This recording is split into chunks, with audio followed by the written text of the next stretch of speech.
السلام علیکم۔ چند نئی خبروں اور تجزیات کے ساتھ جہانگیر خٹک آپ کی خدمت میں حاضر ہے۔ ناظرین، آج یہاں نیو یارک میں جمعۃ المبارک کی رات اور اگست کی 7 تاریخ، جبکہ پاکستان میں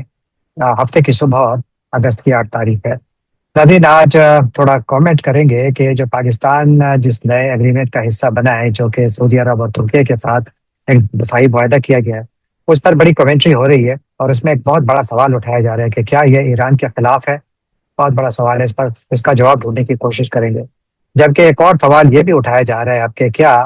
امریکہ کو اب ایران میں لینے کے دینے پڑ گئے ہیں؟ آخر ایسی باتیں کیوں بات کرتے ہیں؟ اس پر بھی بات کریں گے۔ لیکن سب سے پہلے تھوڑا ذکر پاکستان کے اندر سے اور بھارت سے متعلق دو بڑی اہم خبروں کا۔ پہلی خبر تو خیبر پختونخوا سے ہے، جہاں پر کہ ہنگو ڈسٹرکٹ میں ایک انٹیلیجنس بیسڈ آپریشن کیا گیا، جس میں کہ آج اطلاعات یہ ہیں کہ ایک پاک فوج کے 27 سالہ کپتان حمزہ اکرم شہید ہو گئے، جبکہ 7 وہاں پر دہشت گردوں کو بھی ہلاک کیا گیا۔ یہ ایک اور ملٹری کیجویلٹی ہے، ایک آفیسر ہیں جو شہید ہوئے، اور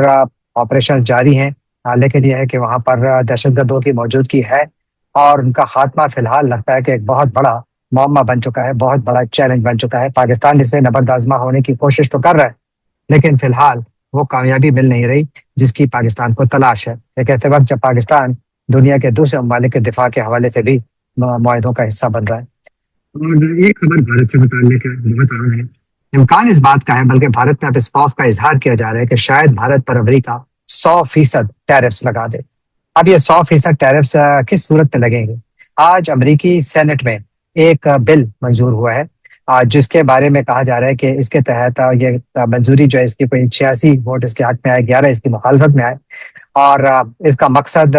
جو یوکرین کے ساتھ جنگ سے جڑا ہوا ہے۔ اس بل کا نام Lindsey O Graham sanctioning Russia and Iran act of 2026 ہے، اور اس کے تحت وہ ممالک جو کہ روس سے تیل خریدتے ہیں، ان کے اوپر 100% تک ٹیرفس لگائے جا سکتے ہیں۔ اور اس وقت دنیا کے 5 ایسے ممالک ہیں جو کہ روس سے تیل خرید رہے ہیں، جن میں چین سر فہرست ہے، بھارت ہے، آذربائیجان ہے، ہنگری ہے اور سلوویکیا ہے۔ یہ وہ 5 ممالک ہیں جو کہ باقاعدگی سے روس سے تیل خریدتے ہیں۔ اب یہاں پر خوف یہ ہے کہ بھارت پہ کہ چونکہ اب یہ قانون پاس ہو گیا ہے، تو صدر ٹرمپ کے پاس یہ اختیار ہے کہ وہ اس قانون کے تحت بھارت کی اشیاء پر 100% ٹیرفس لگا سکتے ہیں۔ اگر بھارت کی اشیاء پر امریکہ نے 100% ٹیرفس لگا دیے،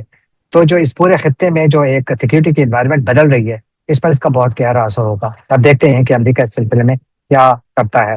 لیکن جو آج ہم نے سعودی عرب میں دیکھا، جو آج مکہ معاہدہ جس پر دستخط ہوئے، اور اس سلسلے میں آج بڑی تصاویر اور ویڈیوز اور ویژول ہر طرف سامنے ہیں، نظر آ رہے ہیں کہ جہاں پر 3 رہنما، یعنی جو سعودی ولی عہد ہیں محمد بن سلمان، پرائم منسٹر شہباز شریف، اور ترکیہ کے صدر رجب طیب اردوان نے مصافحہ کیا، دستخط کیے ایگریمنٹ پر، اور جس کے نتیجے میں مشرق وسطیٰ اور جنوبی ایشیا کا جو سیکیورٹی کا نقشہ ہے، وہ اس سے یکسر بدل سکتا ہے۔ یہ معاہدہ، جسے مکہ معاہدہ برائے مشترکہ دفاع یا جوائنٹ ڈیفنس پیکٹ ہے، اس کے بارے میں اب بڑے سوالات اٹھائے جا رہے ہیں کہ اس کو نیٹو بھی کہا جا رہا ہے، کوئی کہہ رہے ہیں یہ مسلم نیٹو ہے، کوئی کہہ رہے ہیں کہ یہ ایران مخالف ہے۔ ایران کی جانب سے ریئیکشن آیا ہے اور وہ زیادہ پازیٹیو نہیں ہے۔ میرا نہیں خیال کہ اس پر کسی کو حیران بھی ہونا چاہیے، کیونکہ جن حالات میں یہ معاہدہ طے پایا ہے، اس کے بارے میں ہر طرف سوالات ہی سوالات ہیں۔ یعنی پاکستان میں آپ دیکھیے کہ ڈاکٹر ملیحہ لودھی اور دوسرے جو سینئر اینالسٹ ہیں، جو پاکستان کی سفارتکاری میں بہت اہم کردار ادا کرتے رہے، وہ سب یہی کہہ رہے ہیں کہ اس معاہدے کے حوالے سے یعنی بات چیت پاکستان کے اندر اس پر ہونی چاہیے تھی، بحث ہونی چاہیے تھی، پارلیمان میں آنی چاہیے تھی، لیکن ایسا کچھ نہیں ہوا۔ بالکل ویسے جیسے پہلا معاہدہ سعودی عرب کے ساتھ ہوا تھا، اس مرتبہ بھی یہ معاہدہ ہوا، پاکستانیوں کو کانفیڈنس میں نہیں لیا گیا، چاہے اس کی شکیں کتنی ہی بہتر کیوں نہ ہو، چاہے اس سے پاکستان کو کتنا ہی زیادہ فائدہ کیوں نہ ہو، لیکن دنیا میں ہمیشہ قاعدے اور قانون کا خیال رکھا جاتا ہے۔ پاکستان میں کبھی ایسا بہت کم دیکھا گیا تھا۔ ہاں، ملٹری ڈکٹیٹرشپ جب تھی، جب پرویز مشرف تھے یا ضیاء الحق تھے یا ایوب خان تھے، یہ جتنے بھی ڈکٹیٹر ملٹری کے گزرے ہیں پاکستان میں، یہ ظاہر ہے کہ اپنی منمانی کرتے تھے، اور شاید اس وقت بھی پاکستان کچھ ایسے ہی دور سے گزر رہا ہے، اسی لیے یہ تکلیف بھی نہیں کی گئی۔ اور آپ دیکھیے کہ ایک عجیب سی آپ کو وہاں پر ایک یعنی ایک چیز نظر آئی، وہ یہ کہ دنیا کے یہ 3 بڑے ملک ہیں، اہم ملک ہے۔ پاکستان ایک ایٹمی قوت ہے، بڑی فوجی قوت ہے، اکانومی اس کی تباہ حال ہے۔ سعودی عرب اس جنگ سے سب سے زیادہ بھرپور فائدہ اٹھانے والے ممالک میں سعودی عرب ہے، کیونکہ اگر ان کا تیل کم بک رہا ہے تو تیل مہنگا بک رہا ہے، اس لیے ان کے پاس پیسے پھر بھی آ رہے ہیں۔ اور ساتھ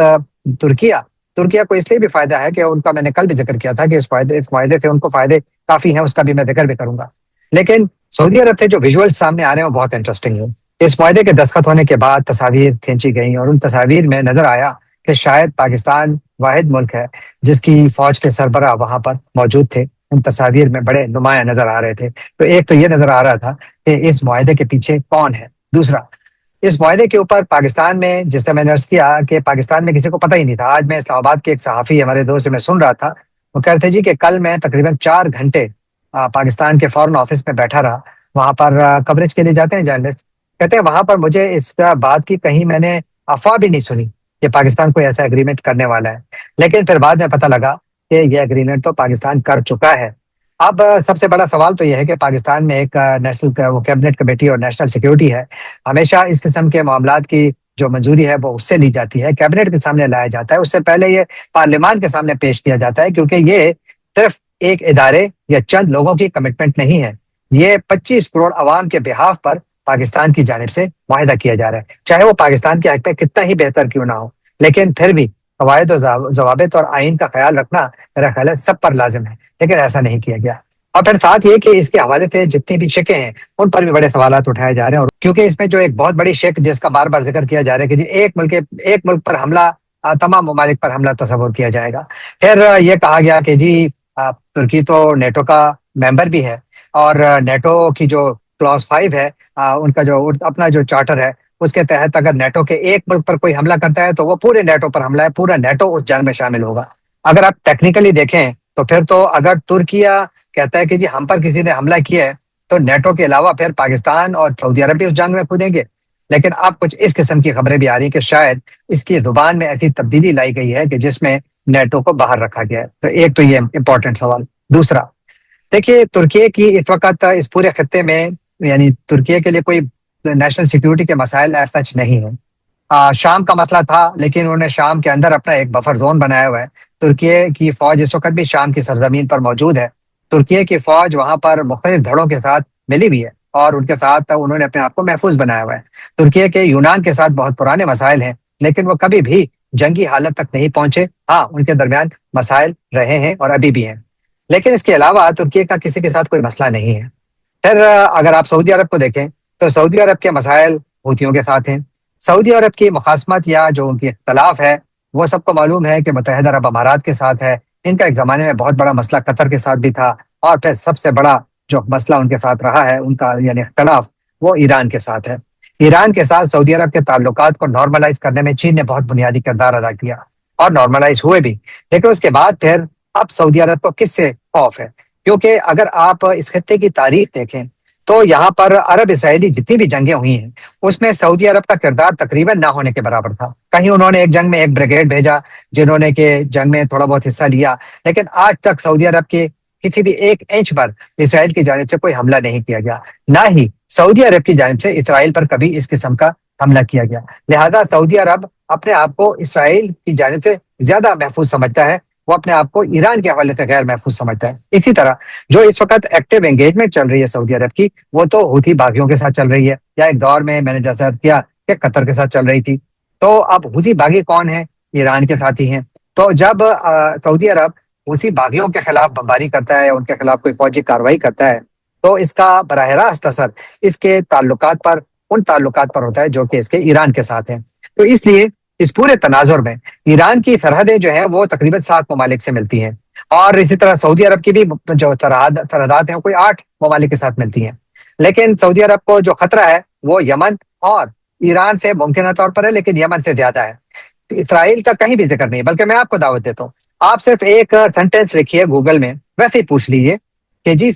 اس سعودی عرب کو کن ممالک سے سب سے زیادہ خطرہ ہے، تو آپ حیران ہوں گے کہ اس میں اسرائیل کا نام نہیں آتا، بلکہ سعودی عرب تو وہ ملک ہے جو کہ ابراہیمی معاہدے کا حصہ بننے والا تھا اگر یہ حماس کی جانب سے اٹیک نہ کیا جاتا اسرائیل کے اوپر۔ 7 اکتوبر کے جو حملے ہوئے تھے اس کے بعد پھر جو غزہ پر جنگ شروع ہوئی، اس کے بعد معاملات پیچھے ہٹے اور پھر اس کے بعد معاملات میں بگاڑ آیا، لیکن سعودی عرب میں ابراہیمی معاہدے کی مخالفت 100% نہیں موجود، بلکہ حالیہ سعودی تاریخ میں ہم نے دیکھا کہ اسرائیلی صدر کا انٹرویو بھی سعودی نیشنل ٹیلی ویژن پر چلایا گیا۔ کہنے کا مقصد یہ ہے کہ یہ جو معاہدہ ہے ہمیشہ کے لیے ایک اس کا کانٹیکسٹ ہوتا ہے، تو کانٹیکسٹ جو نظر آ رہا ہے تو وہ یہ ہے کہ بالکل اس کا ڈائریکٹ اثر ایران پر ہوگا، ڈائریکٹ اثر جو حوثی باغی ہیں ان پر ہوگا۔ اور پھر آ جائیں پاکستان پر، پاکستان کے مسائل افغانستان کے ساتھ بھی ہیں، پاکستان کے مسائل بھارت کے ساتھ بھی ہیں، پاکستان کے مسائل چین کے ساتھ نہیں ہیں، پاکستان کے مسائل ایران کے ساتھ بھی نہیں ہیں، لیکن پاکستان کے مسائل اب شروع ہوں گے، کیونکہ آج ایران کی جانب سے جو رد عمل آ رہا ہے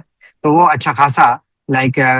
غصے والا نظر آ رہا ہے۔ ڈائریکٹ حکومت کی جانب سے تو ابھی تک کوئی بیان نہیں آیا، لیکن جو ایرانی پارلیمان کے جو ممبرز ہیں ان کی جانب سے کہا جا رہا ہے کہ جناب یہ جو معاہدہ ہوا ہے اس سے سعودی عرب کو کوئی تحفظ نہیں ملے گا، بالکل ویسا تحفظ نہیں ملے گا جیسا کہ ان کو امریکیوں کی وجہ سے نہیں ملا، باوجود اس کے یہ امریکیوں کی خدمت کرتے رہے۔ تو اب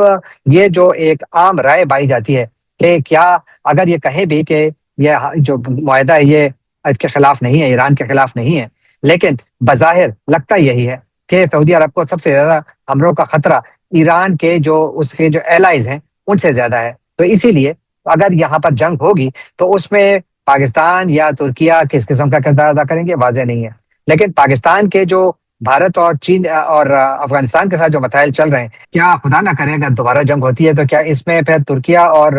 سعودی عرب بھی کودیں گے؟ میرا نہیں خیال۔ میرا خیال یہ ہے کہ فی الحال یہ جو معاہدہ ہے اس کی حیثیت ایک تحریر سے زیادہ نہیں ہے، ہاں اس کی امپلیکیشنز بہت زیادہ ہیں، کیونکہ اس نے جو یہاں پر اسٹریٹجک بیلنس ہے اس کو یقیناً اس پر اثر انداز ہوا ہے، کیونکہ پاکستان ایک نیوکلیئر طاقت بھی ہے، ایک بڑی فوجی قوت بھی ہے، اور اسی طرح ترکیہ بھی بڑی فوجی قوت ہے، چاہے وہ اس کو استعمال کریں یا نہ کریں، لیکن ان کا جو ڈیٹرنس ہے، ان کا جو ایک یہاں پر ڈر ہے، خوف ہے، اس کا اثر جو ہے یقیناً اس پورے خطے پر ہوگا۔ اب یہاں پر ایک اور ذہن میں رکھیے، جنگ ختم ہونے والی ہے، کیونکہ امریکہ میں ایک بہت بڑی تحریک چل رہی ہے اور اس کے اوپر سوچا جا رہا ہے کہ آخر اس جنگ کو کیسے ختم کیا جائے، اس پر میں بھی بات کرتا ہوں،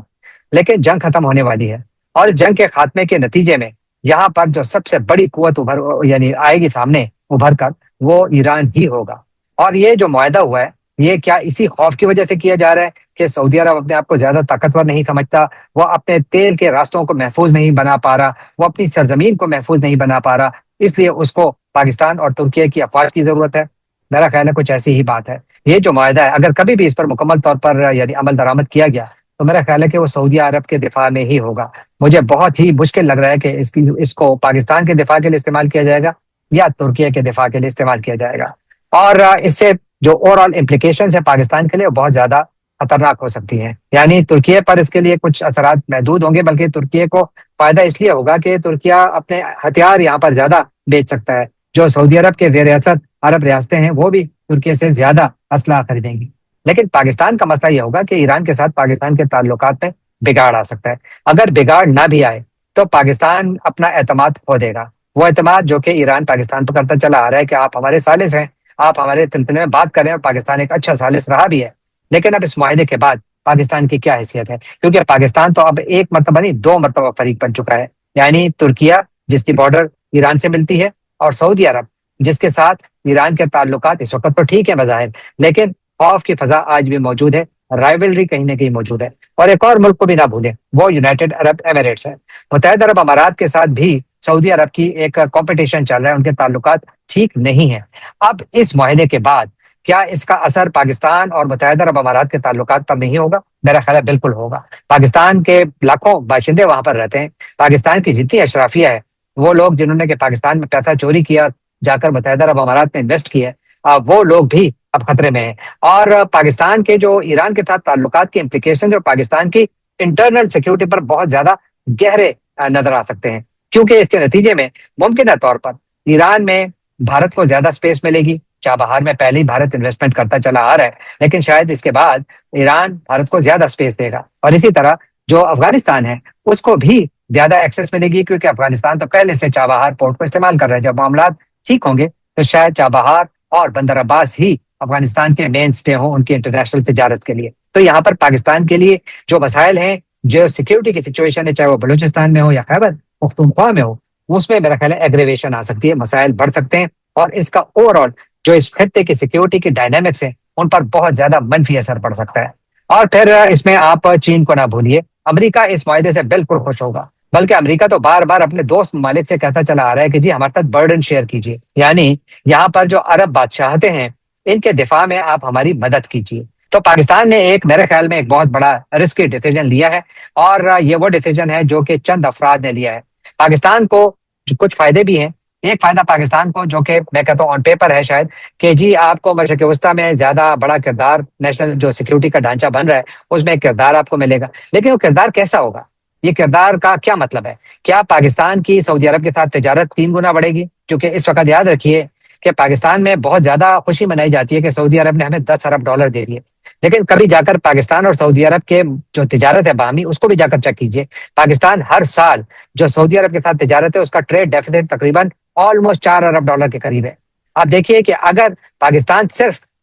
سعودی عرب کو یہ کہے کہ آپ ہمیں جو ہمارے ساتھ تجارت کو 3 گنا بڑھا دیں، ہمیں آپ سے پیسوں کی ضرورت نہیں ہے، تو یہی پیسہ پاکستان کما بھی سکتا ہے۔ لیکن پاکستان نے ایسی کوئی آپشن پر یعنی کوئی سوچا نہیں، یا سوچا ہوگا لیکن ان کی پرائیورٹی نہیں تھی، بلکہ اس کی جگہ ہم نے کیا کیا، ہم نے یہاں پر جو حفاظتی کام ہے، جو سیکیورٹی کا کام ہے، وہ ہم نے اپنے کاندھوں پر لیا ایک ایسے وقت جب ہمارے نوجوان کپتان جو ہیں وہ شہادتیں دے رہے ہیں۔ پاکستان کے لیے ایک اور فائدہ یہ بھی ہے کہ پاکستان کو یقیناً ایک زیادہ اس کی پروفائل بڑی ہے، اوور آل اس کی پریزنس بڑھ رہی ہے، اس کے لیے شاید اپرچونیٹیز بڑھیں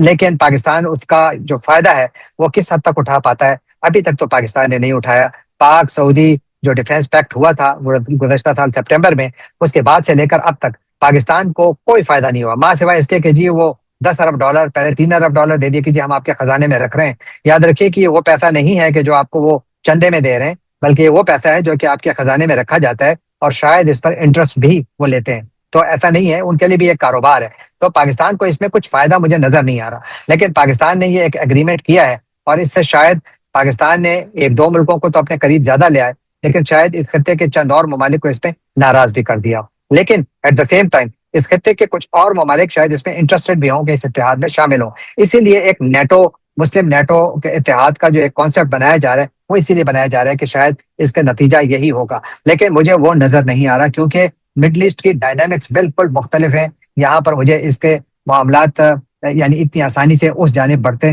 نظر نہیں آ رہے، کیونکہ یہ معاہدہ جیسے میں نے آپ کو کہا کہ فی الحال یہ ایک کاغذ پر لکھی تحریر ہے۔ اس کی جو ان پریکٹس جب یہ سامنے کہیں آئے گا اور جب یہ کسی امتحان سے گزرے گا اس کے بعد پھر اس بارے میں بات کریں گے، لیکن اس وقت تک فی الحال ایک بہت بڑا یعنی لینڈ مارک ڈیسیجن ہے پاکستان کا، لینڈ مارک ڈیسیجن ہے سعودی عرب کا، لیکن اس کے نتائج اور اس کے اثرات کے آنے میں ابھی ٹائم لگے گا۔ اسی لیے میں یوں کہوں گا کہ جو اس معاہدے کا جو اصل امتحان ہے وہ یہ نہیں ہے کہ یہ معاہدہ کسی بحران میں قائم رہتا ہے یا نہیں۔ اصل میں امتحان یہ ہے کہ کیا سعودی عرب، پاکستان اور ترکیہ اپنے مسابقتی مفادات جو ان کے کمپٹیٹو انٹرسٹ ہیں، اور ایران، اسرائیل اور خلیج کی اندرونی رکاوٹوں کے ساتھ اپنے پیچیدہ تعلقات کو اس اتحاد کو ٹوٹنے سے روک سکے گا، اس سے پہلے کہ اسے حقیقی آزمائش کا سامنا کرنا پڑے؟ بہت بڑا سوال ہے، اس کا جواب میرا خیال ہے ان لوگوں کے پاس بھی نہیں ہے جنہوں نے اس پر دستخط کیے۔ اسی لیے میں نے کہا کہ فی الحال یہ ایک تحریر ہے، اور اس کا ابھی جو ریئل عمل ہے وہ سامنے آنا چاہیے۔ آخر میں ایران اور امریکہ کا ذکر، ابھی ایران اور امریکہ کے حوالے سے براہ راست تو بات چیت نہیں ہو رہی۔ جو ایران اور عمان کے درمیان بات چیت ہے اس میں کافی پروگرس ہو رہی ہے اور ہو چکی ہے، اور شاید ایک معاہدے کے بہت قریب بھی ہیں آپ نے اس کے مستقبل کے حوالے سے۔ اور اگر یہ معاہدہ ہوتا ہے تو اس کے بعد پھر دوبارہ امریکہ اور ایران کے درمیان مذاکرات شروع ہو سکتے ہیں۔ آج CNN نے ایک بہت بڑی خبر بریک کی ہے۔ اس کے مطابق امریکی چیئرمین جوائنٹ چیفز جو ہیں جنرل ڈین کین، وہ ٹرمپ حکومت کو مشورہ دے رہے ہیں کہ آپ اس جنگ سے جتنا جلدی ہو نکل جائیں، کیونکہ ہم نے بمباری بہت کر لی، اور جو بمباری ہے اس کے لمٹس ہیں، اس کے اثر کی بھی لمٹس ہیں، اور اگر آپ نے اس جنگ کو مزید بڑھایا تو اس کے نقصانات بڑھیں گے امریکہ کے لیے۔ CNN کے مطابق جنرل کین نے نائب صدر JD وینس، CIA کے ڈائریکٹر جان ریڈکلف اور وزیر خارجہ مارکو روبیو سمیت اعلیٰ ترین امریکی حکام کے ساتھ مل کر ایران جنگ کو ختم کرنے کے لیے طریقہ کار تلاش کرنے کی اس وقت وہ کوشش کر رہے ہیں۔ اس سلسلے میں وہ مشورہ بھی کر رہے ہیں، کیونکہ ان کا ماننا ہے کہ صرف فضائی حملے کافی نہیں ہیں، ان کے ذریعے امریکہ وہ نتائج حاصل نہیں کر سکتا۔ ان کا کہنا ہے کہ اگر آپ نے صحیح نتائج حاصل کرنے تو آپ کو زمین پر فوج اتارنی پڑے گی، یہ وہ آپشن ہے جس کے لیے صدر ٹرمپ تیار نہیں ہے، اور اب ایک آف ریمپ جو یعنی جنگ سے نکلنے کے راستے کی تلاش پر زیادہ زور دیا جا رہا ہے۔ اسی لیے امریکہ بھی اس وقت تھوڑا ذرا تحمل سے کام لے رہا ہے، کیونکہ ان کو ملٹیپل مسائل کا سامنا ہے۔ ایک تو یہ کہ اگر ایران میں بہت بڑی تبدیلی لانی ہے تو بہت زیادہ بڑی تعداد میں فوج اتارنی ہوگی،